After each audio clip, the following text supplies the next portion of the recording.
Hey guys, this is Gene Jensen, and it is time for our MTB Slam for the month of February. This time, I'm doing it with old Ryan, and we are going to do a little challenge, so it's going to be pretty cool. All right, so this right here, this is our MTB Pro box. Ryan has one, I've got one. We're going to open the boxes up, show you guys real quick what's in them, and we're going to go catch fish on them and see who can catch the most fish. So that's the challenge this time. It might change next time, but I think it's going to be a whole lot of fun, don't you? Yeah, and I'm excited about the challenges that we have coming up. I think we got some good ones coming up. We got some cool ideas. We got some cool ideas. All right, so we're going to open them up all both at the same time. This is the Pro box. Runs about $29, or is it $24.99? I think is what it is total. Yeah, $24.99. Yeah. So, real quick, we're going to run through this. First thing I see is a Lucky Craft crankbait. You get the same one? Yep. Pearl threadfin shad. Okay. So we got the same crankbait. It's a $15 bait. A Bandit 100 is a square bill that I got. Kind of happy about that because the bass are shallow right now. I'm going to be cranking deep today because I have a 17 to 19 foot BD8. He's going to be digging what we call a trench. I'll be digging a trench in the stump fields. Yeah, exactly. Then this will be fun. A Lunker Hunt hatch spin. We're going to be jigging some spoons today. Yeah, maybe we can cast these out and reel them back in though. Yeah. I think they'll look pretty good. I think that's about the right size for the bait fish. We both got trout colored for some reason. Pretty cool. V&M Baits Straight Wild Worm. What'd you get? Same thing. Same color. Black and blue. Pull one out of the box bag and let's see what it looks like. It's gonna pull up on us. So it's a like big ribbon tail. Yeah, it looks like an eel. Maybe for some stripers. Huh, pretty cool. Probably has a pretty cool action. We'll see. All right, next one is the Swagger Worm Buddha Bait by Buddha Baits. Swagger Worm. Oh, it's a speed worm type deal. Little paddle tail speed worm, green pumpkin. Cool. We can definitely do something with that. You got any hooks? I got some hooks. I got some hooks too. I got some Mustad 5/0 big butt soft plastic. I got big mouth 2 bait hooks from Mustad. Mustad hooks are freaking awesome, so kind of excited about that. All right, we're gonna put them on some rods. We're gonna go fishing and see how we can do this. I'm gonna kick your tail. Oh, there's a bite. God, he got off. Oh! Hey, hit the subscribe button. All right, so the first thing I'm gonna start off with is this little Bandit square bill. We're in like ultra shallow water right now, maybe too shallow. It's about foot deep under the trolling motor. Let's back out. But it's kind of a cool little color. I love something similar to this, like a yellow color this time of the year. First of all, let's make sure, since it just came out of the box, make sure it runs true. Yep. Does not go to the side either way. Now we're going to line up, make a few casts. I'm fishing this on a medium moderate action rod. Actually, it's got a whole lot of flex. Let me show you guys this. And what that does is it allows the bass to get a good bite on the bait. It allows you to fight him well without losing them because they throw these things a lot, especially when they're jumping. But a lot of flex in the rod will help you with this, definitely. So we're going to throw it out along this flat. See if we can't catch something. Oh, I thought I had a bite.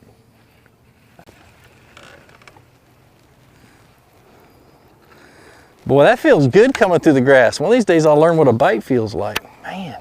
Oh, by the way, Jake's with us too. Hi. He's in the back of the boat. Hi. I'm still waiting on Ryan to rig up his first bait.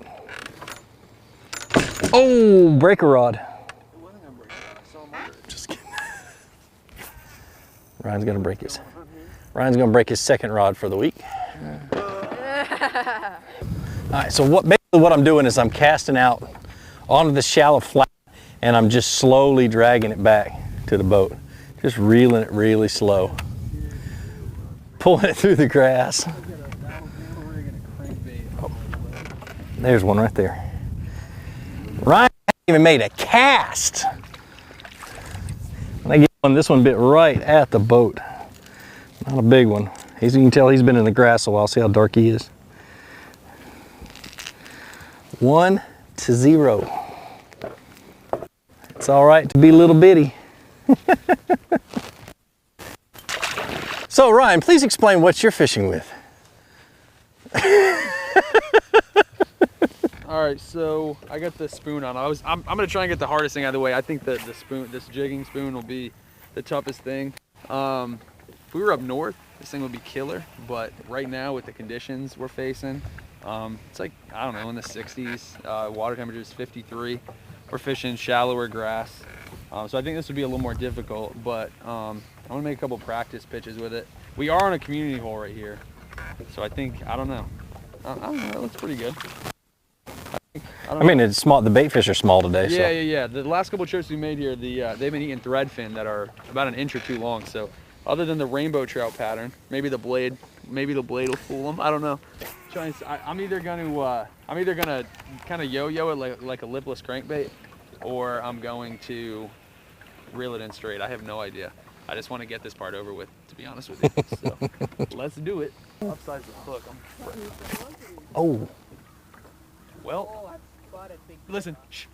There he is. Yeah, the Bandit 100 is no more. The Bandit 100. Look at his reel. Look at his reel. Jake, he busted off. So, somebody tied that little snap. I had a little snap on the end of the line. Somebody tied that on yesterday. I probably should have retied since it was Ryan. All right, so I messed up my line. And Ryan's got one on. I think we were trolling.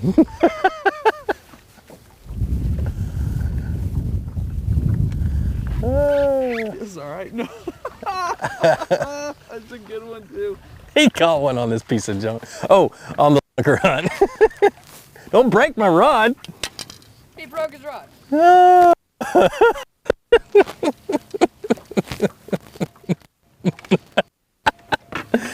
Oh, he broke one of my blackouts. Mystery Tackle Box, can you send us another rod? Please. Oh my gosh. That's irreplaceable. They don't make those anymore. Oh, that was awesome. So, a couple lessons learned. Match the size of the bait. I can't, dude, that was like my fourth. And don't high stick when you're flipping a fish in a boat. It's all right. Yeah, it was. It was a good rod too. There he goes. Thank you, sir. All right, so we pulled up on this spot. We both got basically deep diving crankbaits on. He's got the one that dives 100,000 feet, and I've got the one that dives about 10 feet. And so basically this is a top spot. We're sitting in about 15 feet of water, throwing out into shallow water and bringing it down off of that shallow water. And it's gonna hit a little ledge or a little drop. And hopefully we're thinking the fish will be right on that drop.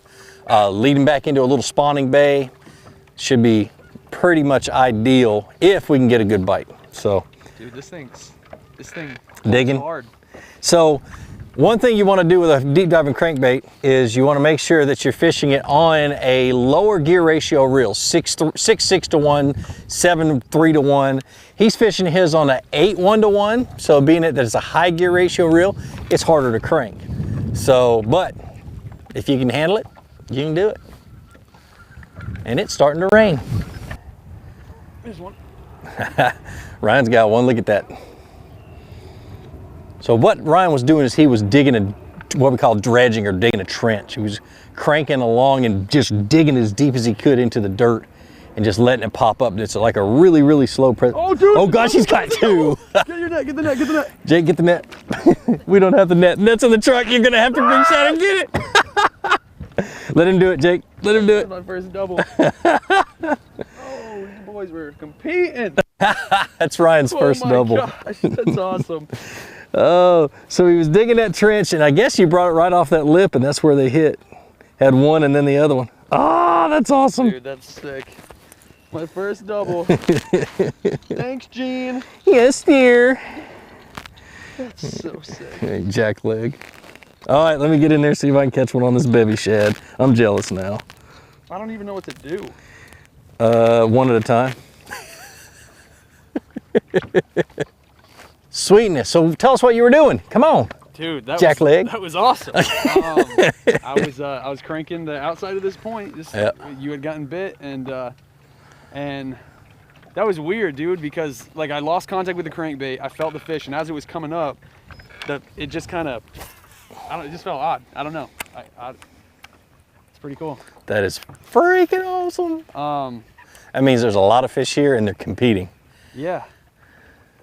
That was sick. On a deep diving crankbait. Deep diving crankbait. I was miserable about that bait being in the box too. So what I think is, what is it, 3-to-1 now? 3-to-1? Have you caught 3? Well, I've caught 2, but 3. Whatever. I caught a fish on the spoon. Oh yeah, that's right. You have caught 3. It's been so long in between the two days. So two that's fish. 3. Yep. Cool. Well, let's stay here and see if we can't catch some more. All right, so real quick, I'm going to kind of explain what this bevy shad is. It's kind of a different crankbait. It dives about 10 to 12 feet deep. Are you sure that's the bevy shad? Or not bevy shad, or the threadfin shad. Yeah. You're right, Ryan. It's a threadfin That's shad. not a thread. But look at this. It's kind of a weird little crankbait. The bill comes directly out of the nose of the fish. And so what it does is when it's diving, it's almost diving at this angle right here, and it's pecking the bottom. So that's kind of the way I'm making it look. I want to make it look like the bait is feeding off of the bottom. And if the fish are close to the bottom, that's when they'll hammer it. It'll just tap, tap, tap, tap, and all of a sudden, boom. Another thing I noticed about the bait too when we unboxed it is that, you know, this time of year, a shad wrap is a killer crankbait. It's, I mean, you know, that's kind of, I guess, nationwide, you know, throw a shad wrap. And one of the problems with the shad wrap is you can't really throw it. And Yeah, it's balsa wood. Yeah, and you can't really get it down super deep. And this one, you know, I think the deepest I've gotten a shad wrap is gonna be 8 to 10 feet. Yep. So if this bait, you know, I haven't got to throw it yet. But what did it say, 12 feet? Yeah, it's about 10 to 12 feet, at least from what I've noticed. We were out at 15 a minute ago and I was bouncing almost all the way to the boat. So if you're hitting 12 to 13 feet and you're getting an extra 4 feet out of a shad wrap type crankbait, I think there's going to be a lot more applications for cold water. You know, because that's one of the disadvantages of the shad wrap is you can't really get it down to every, you know, it. You can't present it to it. You know, you'll see if you see fish in the graph in 10, 12 feet of water, you can't get a shad wrap down to them. As easy. Yep, and I want you guys to notice how slow I'm reeling it. I can hear every time I move the handle, I can feel that bill hitting the bottom. And that's exactly how I'm working it, just really, really slow. And it's digging a trench is what I'm doing. I'm digging a trench. Oh, there he is right there, look at that. Yep. It ain't a big one, but it's a fish. Come on, be on there. Did it come off? It came off! Ah! You're a little trigger happy. God, that was a fish though. Another thing too that's important when you guys are deep cranking is that at the end of your cast, or I guess, yeah, the end of your retrieve, I'm sorry, not the cast, end of the retrieve. When you're bringing that bait in, hold on, I'm gonna show you. I'm gonna show you. Better than explain. I'm gonna explain it when I show you. Yeah. Screw you guys. Okay, so the bait is coming down and it's starting to come up. Give it one snap up. And that's just as it starts to come up. You'll get to the point where you can feel it doing that. Here's what the bait's doing. You cast it out and it's slowly coming. I mean, you know, it's digging down to the desired depth. It only stays to where you want it to stay for, you know, maybe a quarter of the cast with a bait like this. And then it has a real sharp rise. So a lot of times if a fish is following that crankbait, if you give it a snap up, that quick change in direction will make a follower hit it. So that's one of those ways where if you're on a good cranking bite, you may get 2 or 3 or 4 extra bites a day. And I mean, that can be a pretty big deal. So yeah, so when you're reeling it in, bringing it up to the boat, you feel it's kind of done digging and then you kind of see it coming up, give it one snap up. And so that bait's digging and then it shoots straight up. And it's kind of like what the guys do with the swim bait and everything with, you know, giving it half a turn, real quick half a turn. That sudden change in motion is a pretty big deal in getting a couple extra strikes. So give it a try. All right, so now we are fishing my favorite rig. Not really, but it's the one I like. What you doing up here? Dude. Hey, we gotta put the kid in the back of the boat. Yeah, we're gonna have to put him in the rod locker. Man, No, we're gonna put him in the rod locker. I'm gonna clear out the rods, and then you just knock on the floor if you can't breathe. Child abuse. Hey, you can breathe in these. I know you can. Well, He ain't my child, so it's not abuse. yeah, that's right. It's just abuse. Anyway, so we're talking about one of my favorite rigs. If I'm fishing grass or in any kind of cover, I'm gonna tie on a Texas rig. Just a basic little deal. Got a nice little hook. I've started using these grip pin hooks, these flipping hooks, and then I've got the weight. It's about a 3/8 ounce weight that's not pegged, so it's floating up and down. That's kind of what I'm gonna do. I dipped a little tail in JJ's Magic, give him something that they can see a little bit brighter. Dude, I thought you caught another fish, but no, you're still cranking that big thing? Oh, in 2 feet of water. So yep, so I dipped it in JJ's Magic, and I love these because they're kind of a swimming worm, and you can bounce them up and down. They've got a lot of action. Anyway, I'll shut up and fish it and see if I can't catch something. All right, guys, so cranked out my first double. That was awesome. Yep. If you're wondering where Jake is, we did end up putting him in the rod locker because he was kind of ruining the video. Jake, you still good, buddy? Okay, he's still breathing. Yeah, he's still breathing. So all right, so I'm throwing the Vienna. Ooh, I got. Hey, shut up. I got some JJs on my fingertips. I'm throwing the V&M wild thing, straight wild thing. I think that's what it's called. I don't know. Anyway, we got some shallow grass here. I'm gonna try fishing this thing weightless, and we'll see what happens. And if that doesn't work, then I'm gonna put a weight on it, drop it in some hydrilla holes. But I think that the fish might be getting up here shallow. Jake, be quiet.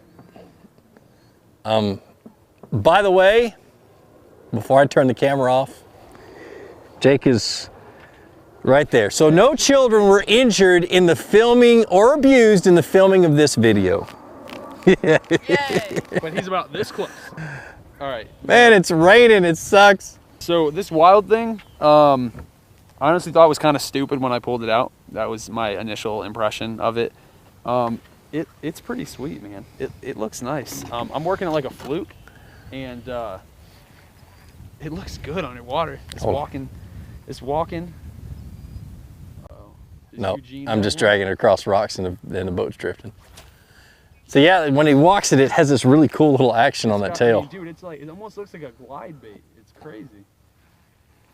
For all you swim baiters out there paying $500, it is not as good as your $500 glide bait. That's not what I'm saying.